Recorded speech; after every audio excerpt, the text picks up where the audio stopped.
10 ఏళ్లు అధికారంలో ఉన్న బీఆర్ఎస్ ఇప్పుడు ప్రతిపక్షానికి పరిమితమైంది. తిరిగి పుంజుకొని జనాల్లో ఉండేలా ప్లాన్ చేస్తున్న బీఆర్ఎస్ రేవంత్ సర్కార్పై యుద్ధం ప్రకటించింది. హామీల నుంచి ప్రభుత్వ విధానాల వరకు అన్నింటినీ నిలదీస్తోంది. ఈ ప్రాసెస్లో పార్టీ నేతలు, కార్యకర్తలపై కేసులు నమోదవుతూ ఉండగా ముందస్తు జాగ్రత్తలకు పార్టీ రెడీ అవుతోంది. పార్టీ బలోపేతం చేయడమే కాదు, పార్టీ నేతలపై ఈగ వాలకుండా చూసుకునేందుకు లీగల్ టీం ఏర్పాటు చేస్తోంది. సర్కార్ పెట్టే పోలీసు కేసులకు న్యాయస్థానాలతో చెక్ పెట్టేందుకు గులాబీ దళం చేస్తున్న వ్యూహం ఇప్పుడు ఆసక్తి రేపుతోంది. దీంతో రెండు పార్టీల మధ్య వార్ పీక్స్ కు చేరే అవకాశాలు కనిపిస్తున్నాయి. పార్టీ నేతలు, కార్యకర్తల కోసం లీగల్ టీం. కాంగ్రెస్ పై పోరులో తగ్గేదలే అంటున్న బీఆర్ఎస్. సామాన్యులకు కూడా లీగల్ టీం సహాయం. తెలంగాణ రాజకీయం మరింత వేడెక్కనుందా? తెలంగాణలో ప్రధాన ప్రతిపక్షంగా ఉన్న బీఆర్ఎస్ ప్రత్యేక కార్యాచరణతో ముందుకెళుతోంది.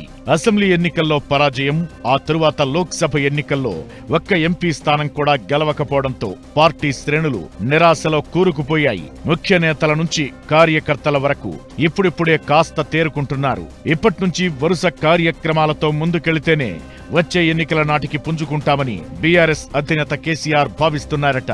దీంతో గత కొన్ని రోజులుగా పార్టీ కార్యక్రమాలను నిర్వహిస్తూనే కాంగ్రెస్ ప్రభుత్వంపై ఆందోళనలు, పోరాటాలు చేస్తున్నారు బీఆర్ఎస్ నేతలు. రేవంత్ సర్కార్ అనుసరిస్తున్న ప్రజా వ్యతిరేక విధానాలపైన, ఎన్నికల సమయంలో ఇచ్చిన హామీల అమలుపైన పెద్ద ఎత్తున నిరసన కార్యక్రమాలు చేపడుతున్నారు. దీనికనుగుణంగానే పార్టీ క్యాడర్తో పాటు జనాల నుంచి కూడా మంచి స్పందన వస్తోందని అధిష్టానం భావిస్తోంది. దీంతో కాంగ్రెస్ సర్కార్ మీద పోరాటంలో వెనక్కి తగ్గేదలేదని పార్టీ పెద్దలు భావిస్తున్నట్టు తెలుస్తోంది. కాంగ్రెస్ హామీలపై నిలదీస్తూ ప్రజా వ్యతిరేక విధానాలపై పోరాటం చేస్తున్నప్పుడు బీఆర్ఎస్ నేతలకు ఇబ్బందులు తలెత్తుతున్నాయి. ఆందోళనలు చేస్తున్న వారిపై చాలాసార్లు పోలీసు కేసులు నమోదవుతున్నాయి. ముఖ్య నాయకుల నుంచి మొదలు కార్యకర్తల వరకు కేసులను ఎదుర్కోవాల్సి వస్తోంది. దీంతో కొంతమంది నేతలతో పాటు క్యాడర్ ఆందోళన వ్యక్తం చేస్తోందని తెలుస్తోంది. ఏడాపెడా కేసులు నమోదు చేస్తుంటే వెనక్కి తగ్గాల్సొస్తోందనే చర్చ మొదలైందని టాక్. దీంతో కాంగ్రెస్ సర్కార్పై వివిధ అంశాలపై పోరాటం చేసే నాయకుల నుంచి క్యాడర్ వరకు పార్టీ పరంగా భరోసా ఇవ్వాలని బీఆర్ఎస్ అధిష్టానం భావిస్తోందట. మరీ ముఖ్యంగా ద్వితీయ శ్రేణి నాయకులు, సామాన్య కార్యకర్తలపై ప్రభుత్వం కేసులు పెడితే ఎదుర్కొనేందుకు స్పెషల్ లీగల్ టీం రెడీ అయింది. రేవంత్ సర్కార్పై పోరాటంలో ఏ ఛాన్స్ వచ్చినా వదలొద్దని న్యాయపరంగా అండగా ఉంటామంటూ కార్యకర్తలకు భరోసా ఇస్తోంది ఈ లీగల్ టీం.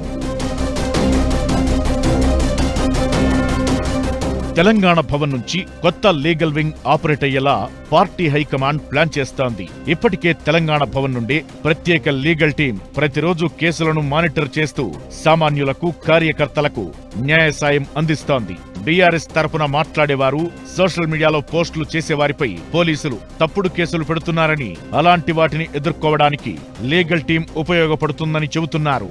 ఎమ్మెల్యే పాడి కౌశిక్ రెడ్డి బంజారాహిల్స్ పోలీస్ స్టేషన్ ఎపిసోడ్లోనూ, క్రిషాంక్ అరెస్ట్లోనూ, చివరకు కేటీఆర్ కేసులోనూ కొత్త లీగల్ టీందే కీలక పాత్ర. వరుసగా తమ నేతలకు, కార్యకర్తలకు అండగా ఉంటున్న పార్టీ న్యాయ విభాగాన్ని ఇంకా విస్తరించాలని బీఆర్ఎస్ పార్టీ ప్లాన్ చేస్తోంది. ఆ మధ్య హైడ్రా బాధితులు కోర్టులో కేసులు వేయడానికి బీఆర్ఎస్ లీగల్ టీం సహకరించింది. ఆ తరువాత లగచర్ల ఘటనలో అరెస్ట్ అయిన వారి తరఫున కూడా కోర్టులో బీఆర్ఎస్ లీగల్ టీం వాదించింది. ఇలా పార్టీ వాళ్లకు మాత్రమే కాకుండా బయట వాళ్లకు కూడా ఉచిత సర్వీస్ అందించడం ద్వారా ఒకే దెబ్బకు రెండు పెట్టల్ని కొట్టే ప్లాన్లో ఉన్నట్లు సమాచారం. కేవలం పార్టీ నేతలు, కార్యకర్తలకు మాత్రమే పరిమితం కాకుండా కాంగ్రెస్ ప్రభుత్వం మీద పోరాడే సామాన్య జనాలకు కూడా లీగల్ సపోర్ట్ ఇవ్వాలని బీఆర్ఎస్ పార్టీ భావిస్తున్నట్టు తెలుస్తోంది. దీనికోసం తెలంగాణ భవన్లో ప్రత్యేక లీగల్ సెల్ విభాగం ఎప్పుడూ అందుబాటులో ఉండేలా చర్యలు తీసుకుంటున్నారట. ఇకటు జిల్లాల్లోనూ ఇలాంటి లీగల్ సెల్స్ ఏర్పాటు చేసేలా కసరత్తు చేస్తున్నారట.